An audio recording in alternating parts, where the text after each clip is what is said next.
Diane in Denmark here, rah, rah, rah. Welcome back to another Hygge chat across the kitchen table here in Copenhagen. Joining me today for some motivation and inspiration. If you're feeling overwhelmed with things, you're in the right place. I'm an expert at helping you out of the overwhelm, and maybe you're just feeling a wee bit kind of down in the dumps, or maybe you just don't know where to start. The thing is, we've got a plan, and once we've got a plan, it's really easy just to follow along. We are going to be talking about the Flylady habit of the month, what we're doing this week in our Hygge at home. Grab a cup of tea, a notebook and a pen, make some notes along the way, and by the end of this video, you will be feeling in charge. You will be ready to get up off your bahookie and get moving with your week. Just a couple of things, because we were talking about autumn here. Look at these apples. Now these are apples from our garden. Look at them, they're like the size of cricket balls. And last week I made an apple cake and I took it to the clothes swap. If you're looking for a really super easy apple cake, I've got a video for it. I'll link up there and down below. And it's a very, very old recipe, so you can easily cut the sugar by half or right down to a quarter of the sugar, because it's super, super sweet, but it's also super, super good. Mentioning the clothes swap party, I don't know if you saw the video that I put out at the weekend. I'm wearing one of my clothes swap tops. This was the silk blouse. I've made a slight adjustment to it. I had little buttons here, and it just looked kind of messy to me, so I've removed those. So I'm feeling really pleased with this. And I've got my soft jacket, which I put on top of it when I'm working in my office. Right, so on to the habit of the month in Flylady for October, which is clutter. And it's paper clutter. And don't go running off screaming that you can't deal with it. I've got some easy ideas for you. First up, I'll give you a few categories that you might want to think about where you can start. I'll tell you what I've been working on already this week. And I'll also give you a method of how to deal with it, so it's not that kind of stressful thing, but they actually look forward to dealing with the paper clutter. So paper clutter, reference books, novels, kids books that the kids are never going to read again, kids papers, they've got lots of drawings, they've got lots of things coming in from school, newspapers that you're never going to read again, catalogues, magazines. My dad, bless him, he used to keep every single seed catalogue and bulb catalogue, you know, from Holland. He loved doing the garden. He would hold on to everything.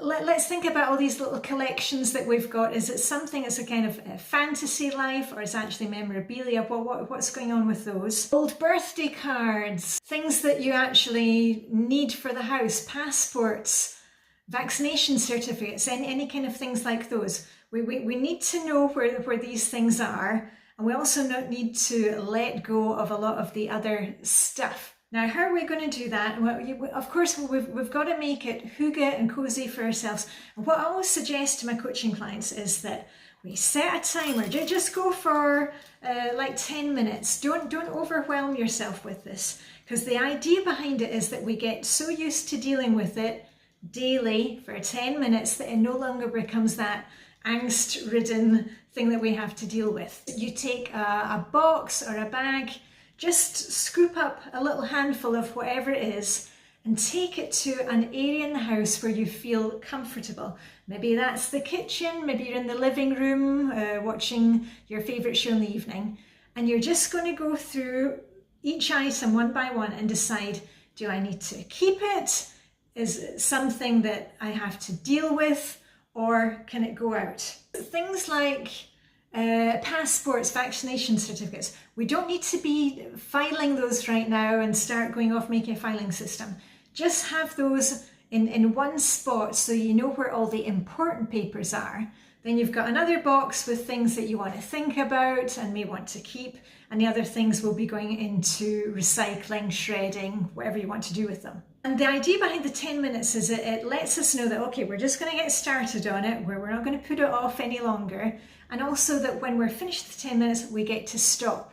Then we can come back the next day, and then we can come back the next day. What I really suggest is that you either, for example, watch your favourite TV show, listening to some good music, a podcast. If you find that you're watching a lot of YouTube videos, but you're not getting anything done, you really have to turn that round to your advantage.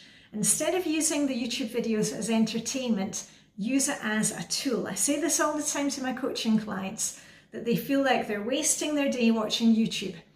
The next time that you want to watch YouTube, hopefully one of my videos, and I keep them to 10-15 minutes, you're not allowed to watch YouTube unless you're actually doing something. You could be folding the laundry. If you're at work, you could be decluttering your desk drawer. If you're watching me right now, you could be decluttering your makeup or your toiletries while you get ready in the morning. Use it to your advantage, that the actual watching YouTube becomes a tool for you, because that way you're actually getting your reward while you do something that you've been putting off. Anyway, all this month I'm going to be helping you with paper decluttering, and I'll give you ideas. I post daily on Instagram and Facebook, so you can find me there. And I'll show you a few things that I've already found. For my decluttering, even stuff like paper decluttering, I really like to stick by Flylady Zone. And we're in Flylady Zone 2 this week, which is the kitchen. Whenever I find a recipe that I want to try, you know, if it's like a free magazine or something, I tear it out and I put it into this kind of plastic folder. And then when I am doing my menu planning on Tuesdays, plan and play, I'll look through there and think, oh yeah, well, I want to try that. And then I can check the ingredients. Have I got the ingredients that I need, or add it to my own list? And also I'll take a quick flick through and think, you know what, I'm really not going to make that recipe. And then it can go in the recycling. What about other things that you have in the kitchen? Brochures for appliances that you no longer own. A drawer in the kitchen, which is a kind of catch-all for papers from the kids' school or kids' drawings. Get the kids involved as well. Get them to choose their 3 favourite drawings from this week, and all the other ones can go out. And something that I found at the weekend, we were out with the kids for dinner in Copenhagen. You can see the pictures on Instagram and Facebook. And I picked up a new map of Copenhagen, and I realised that the maps that I have in the house, we keep a few you've seen in the guest bedroom, you know, for when we've got visitors. All the maps that I have, they're out of date because we've had a new metro circuit the last couple of years, so you can get everywhere by metro now in Copenhagen. It's really fantastic. They were out of date, so you have guidebooks for places that you're never going to go, or maybe the guidebooks are out of date. Do you have reference books? Maybe they are available online now. Think about that. Are you living a kind of fantasy life that you're going to use these at some point, or are they just collecting dust? Oh, and this week, as I said, we are in Flylady Zone 2 for our zone cleaning and decluttering. But remember the basics. I was telling you a couple of weeks ago about how to have guaranteed success with your daily routines. We're just doing 3 things here, where we're not only doing 3 things, but by getting these 3 things in the bag, it means that then you can get on to the other things on your to-do list. And I post mine on Facebook and Instagram, so you can follow along with what I'm doing. But that's why I like the oh, sorry, I keep on kicking the table. That's why I like the Flylady system, because we have a plan for things, and we're covering all the bases. So we've got our daily routines, which just get us up and moving. Then we have our weekly upkeep clean for the house. And I've got this on my blog. I've also got a check-off one if you prefer to do it that way. Remember, because I know there's a lot of confusion about this, we're not cleaning the whole house. This is a 1-hour upkeep clean. And we're not mopping right into the corners and getting out the toothbrush and going through the grout. It's a quick upkeep clean, 10 minutes on each task of the high traffic areas. So for me, that's the kitchen, the hall, and the living room. And that way I can always let people come in. I can kind of relax in my home. It's not overwhelming.